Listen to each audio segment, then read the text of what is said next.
Commission के लोग ये गए थे इसको पेटेंट कराने, जहां गए थे इंटरनेशनल एक संस्था है उसने कागज फेंक के मारे थे। इलेक्शन कमीशन केवल नाम का है, सारा खेल तो सरकार कर रही है। एक ही ऑफिस से काम चल रहा है देश का, सब कुछ तय करता है पीएमओ ऑफिस। कुछ गलत लोग भी इन पदों पे पहुंच जाएं तो देश का बेड़ा गर्क हो सकता है। इस देश की राष्ट्रपति भी बंधक है, कहीं निमंत्रण होता बेचारी जा नहीं सकती, जहाँ उसका हक होता है वहाँ निमंत्रण पे उसको बुलाया नहीं जाता। इसीलिए सरकार सीना ठोक कर कह रही है कि इस बार 400 के पार, यानी जो ईवीएम, जो वीवीपैट, जो बैलेट यूनिट, कंट्रोल यूनिट आप जिनसे चुनाव करा रहे हैं, आम जनता जिससे वोट डाल रही है, इस देश का वोटर जिससे डाला, वो किसी भी संस्था द्वारा, किसी भी नेशनल इंटरनेशनल संस्था द्वारा सर्टिफाइड नहीं है। आप बाजार से जाते हो, मैं बहुत छोटी सी बात आपको बता, नमक लेने जाते हो, नमक पे लिखा होता ना किसके द्वारा लिखा होता, FSSCAI लिखा, AI होता नहीं होता, FSSAI होता नहीं होता। इसका मतलब यह है कि सरकार ने एक संस्था बना रखी है जो सर्टिफाइड करती है, हाँ भाई खाने लायक है, ये जहर नहीं है, ठीक है, जहर के लिए भी है। और इसी तरह से और कोई इंस्ट्रूमेंट हो, कोई भी चीज हो, तो उस पर बाकायदा मोहर लगी होती ना, ISI, पहले ISI था, अब IS हो गया होगा, ये भी होता है। मतलब कोई भी चीज बनेगी, वो चीज उसके कोई स्टैंडर्ड, कोई मानक नियुक्त किया जाएंगे, निश्चित किए जाएंगे। इलेक्ट्रॉनिक्स का BIS है, जो इलेक्ट्रॉनिक आइटम्स है उनका BIS है, कहीं से है, आपने तीनों को मैंने पढ़ के सुना दिया आपको। जो इलेक्शन कमीशन क्या है उसने कह दिया उन दोनों से ले लो भैया, और दोनों ने कहा कि भैया वो तो जो कमेटी कहती है हम तो वही बना देते हैं, और तीसरे ने कहा कि भैया उससे जो है वो इंस्पेक्शन करके गई, सर्टिफिकेट नहीं है। मतलब जिस प्रणाली से आप चुनाव कर रहे हैं इस देश के मतदाता के साथ में, इससे बड़ा धोखा और क्या होगा। कोई सर्टिफिकेट नहीं है। और मैं आपको बता रहा हूं, इलेक्शन कमीशन के लोग ये गए थे इसको पेटेंट कराने, जहां गए थे इंटरनेशनल एक संस्था है उसने कागज फेंक के मारे इनके। किस बात का पेटेंट करा रहे हो? क्योंकि जिस व्यक्ति ने ये मशीन बनाई उसी ने इस पे कहा कि इस पर कोई भरोसा नहीं कर सकते। और कोई भी चीज बना रहा है, चाहे आप ये मोबाइल है, चाहे आपके ये कैमरा है, ये कुछ भी है, कोई तो व्यक्ति बना रहा है ना। जो बनाने वाला है उसके विषय में पता होनी चाहिए। सबसे ज्यादा अगर उसके विषय में कोई भी ऑथेंटिसिटी दे सकता है, ऑथेंटिक बात कह सकता है, कोई सर्टिफाइड कर सकता है, तो वो व्यक्ति होगा ना कि ये कैसे करती है, क्या काम करती है। किसी व्यक्ति के विषय में आपको पता नहीं, कौन सॉफ्टवेयर बना रहा है, कौन क्या कर रहा है, कोई सर्टिफिकेट नहीं। यह है इलेक्शन कमीशन की बेईमानी, मैं इसे सीधे शब्दों में बेईमानी बोलता हूं। और यह है इलेक्शन कमीशन का इस देश के लोगों को, मतदाताओं को धोखा। 100 करोड़ मतदाताओं, 140 करोड़ नागरिकों की पीठ में छुरा फूंकना, यह है उसका काम। और अब और मजेदार बात, मैंने आपको बताया था कि इस षड्यंत्र में कौन कौन शामिल है। आप देखेंगे कि इलेक्शन कमीशन केवल नाम का है, सारा खेल तो सरकार कर रही है। कैसे कर रही है? ये जो मैंने आपको ECIL की जो RTI दिखाई, इसमें शुरू में ऊपर देखो, बिल्कुल ऊपर, यहां पे बिल्कुल ऊपर लिखा है electronic corporation of India, Bharat सरकार का उद्यम, यानी ये भारत सरकार की कंपनी है। ये इलेक्शन कमीशन के हाथों इंडिपेंडेंट नहीं है। जिस देश में आज की तारीख में पिछले 10 साल से एक व्यक्ति ने पूरी सरकार को, हर डिपार्टमेंट को अपनी मुट्ठी में रखा हुआ है, ये उसका काम नहीं करेगा। तो इसका मतलब साफ है कि केवल कहने के लिए इलेक्शन कमीशन है, सारा काम सरकार कर रही है। बैलेट पेपर छापने के लिए मात्र आपको 8 से 10 दिन चाहिए। जिस दिन नॉमिनेशन वापसी की डेट होती है और लिस्ट फाइनल होकर आती है कि ये कैंडिडेट है, उसके बाद में बैलेट पेपर छपता है। लेकिन ये मशीनों को बनाने के लिए, यहां से वहां तक भेजने के लिए सालों पहले काम होता है। सालों पहले वो कौन काम कर रहा है? वो सारे के सारे गवर्नमेंट ऑफ इंडिया के अंडर में सारा काम हो रहा है, यानी भारत सरकार काम कर रही है। वो भारत सरकार जिसे आप सब अच्छी तरह से उसके चरित्र को आज की तारीख में जानते हैं। और केवल यही नहीं, ये ECIL ही भारत सरकार का उपक्रम नहीं है।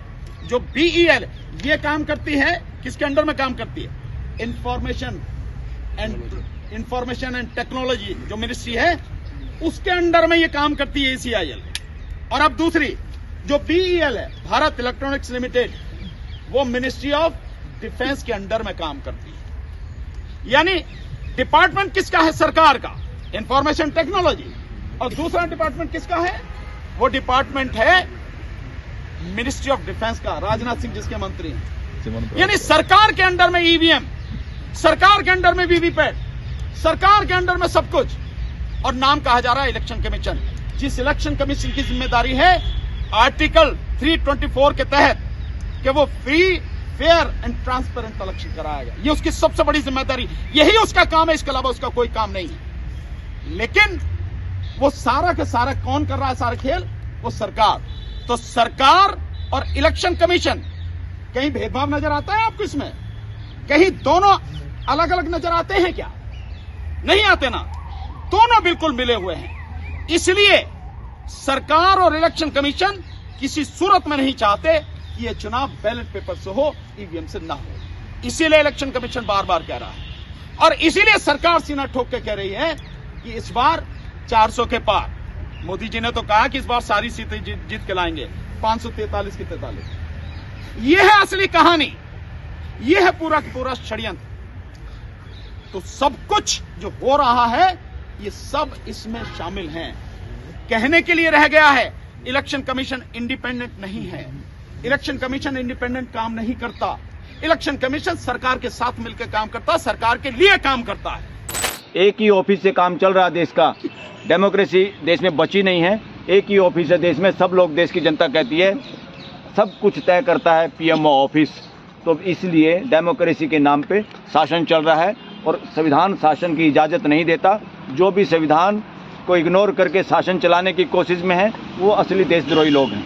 आप एडवर्टाइजमेंट सुनते हैं कि कुछ भी खाओ या कुछ भी मशीन लो, गाड़ी लो, ISI मार्का हो।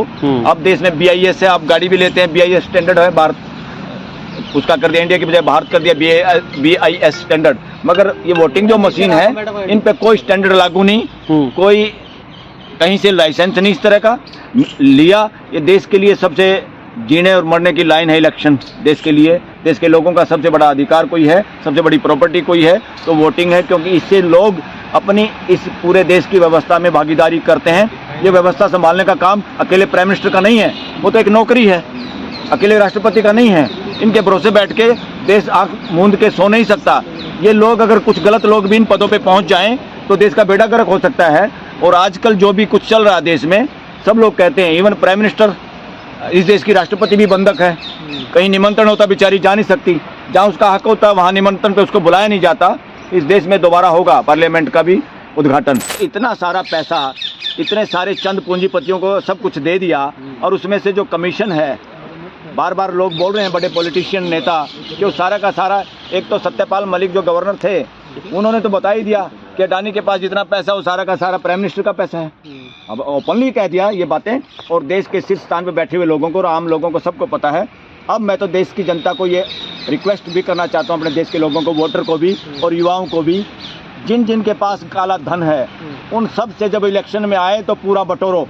चिंता मत करो, ये आपका पैसा, आपका लूटा हुआ पैसा चंद लोगों के पास है, वो पैसा दब के लो। यही बात कह के मोदी जी सत्ता में आए थे, दब के पैसा लो और वोट देने की कतई जरूरत नहीं। या ना तो किसान 6000 लेके वोट देगा, ना कोई निःशुल्क राशन वाला वोट देगा, ना कोई राम के मंदिर पे वोट देगा। ये सारे ड्रामे तो इसलिए हैं कि मशीन के से गड़बड़ करके जीतना है और लोगों को भ्रम रहता रहे एक दूसरे को वोट मिल गई हो। क्या दे दिया हमें? किसान को दिया क्या है ये बताओ। प्रधानमंत्री रोया, उसने बोला कि मुझे उसमें समझाने में या मेरे से भूल हो गई थी। उन्होंने बोला था MSP थी, MSP है, MSP रहेगी, नहीं समझ रहे। उन्होंने तो ये भी बोला रेल थी, रेल है, रहेगी, लेकिन फेंक दी पीछे से। ऐसे ही हमारे साथ किया है, जब 3 बार कर रहे हैं उससे प्राइवेटाइज बोला। हाँ, प्राइवेटाइज कर रहे हैं। अपना तू अपना घर बनवा ले, और अपना घर बनवा के मैं तुझे 2000 रुपए महीना दे दिया करूंगा, तेरे घर में रहूंगा मैं, और जब खंडर बन जाएगा जब तुझे पकड़ा दूंगा तेरा घर वापस। ठीक है, बता ना, मतलब किसान पैसे उल्टा सीधा उसका लाठीचार्ज कर करा के किसान पैसे सस्ते में रेट में वो ले लो, जमीन ले लो और उस पर रेलवे बना दो, रेलवे को अडानी को दे दो, वो अडानी चलाता रहेगा अपनी रेल को, और किसान पे भी सस्ते में ले लिया और पब्लिक को भी पैसा नहीं दिया और वो कमाएगा। वो 7,000 किसान रोज खेती छोड़ रहा है, 55 किसान रोज आत्महत्या कर रहा है, 60 के उसका बच्चे जो उनको जॉब नहीं मिल रही, 60 बच्चे रोज आत्महत्या कर रहे हैं और खेती छोड़े जा रहे हैं, और अमीर खरीदे जा रहा है, सरकारी दामाद खरीदे जा रहे हैं, व्यापारी खरीद रहे हैं, उनकी खेती चली जाएगी। उसके बाद में जब तिजोरी में बंद हो जाएगा ना खाना, तब तुम्हारी समझ में आएगा।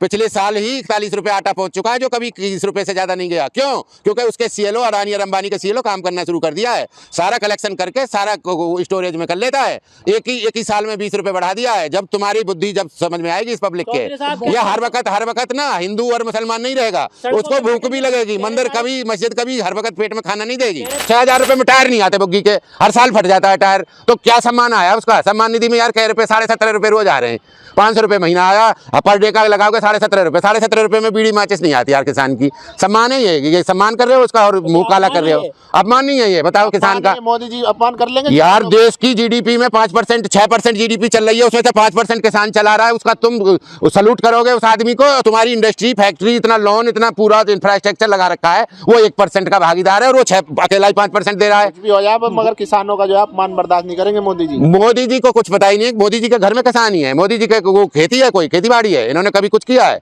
नहीं समझ रहे। जब इन्होंने कुछ किया होता ना तो किसान का दर्द समझते। इनको ये व्यापारी वो सीधे कहते हैं मैं बनिया हूं, मैं व्यापार करने आया हूं, व्यापार करूंगा। और अमित शाह ने कह दिया हर आदमी से व्यापार करूंगा। जो मेरे सामने हमने खुद देखा है, 30 साल पहले जो भी व्यापारी कट्टा झोला लेके तराजू लेके गांव में घूमते थे, आज वो कोठियों में रह रहे हैं। उनका सारा सिस्टम इन्होंने ऐसा बना दिया, ये पूरा भैया बदला लेके रहेंगे। और एक बात ये देश की जनता आपके माध्यम से मैं कहना चाहता हूँ, तुम्हारे खून में से बाल में से निकाल लेगा ये।